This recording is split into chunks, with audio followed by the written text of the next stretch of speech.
প্রতি বছর পবিত্র হজ পালন করতে হাজার হাজার পাকিস্তানি নাগরিক সৌদি আরবে যাত্রা করেন। তবে অভিযোগ আছে অনেকেই সেখানে গিয়ে ভিক্ষাবৃত্তিতে জড়িয়ে পড়েন।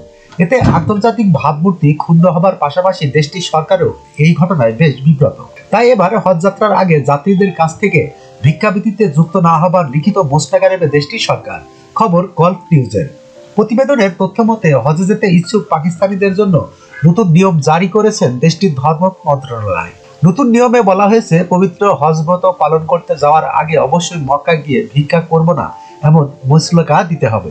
দেশটির ধর্ম মন্ত্রণালয় সৌদি আরবকে জানিয়েছেন, তারা এরই মধ্যে 4300 ভিক্ষুককে এক্সিট কন্ট্রোল লিস্টে পাঠিয়ে দিয়েছেন। এ ব্যাপারে পাকিস্তান সরকার জিরো টলারেন্স নীতি অবলম্বন করছে। মন্ত্রণালয় আরো জানিয়েছেন, যারা দল বেঁধে হজে যেতে ইচ্ছুক তাদেরকে অনুমোদন দেওয়া হবে।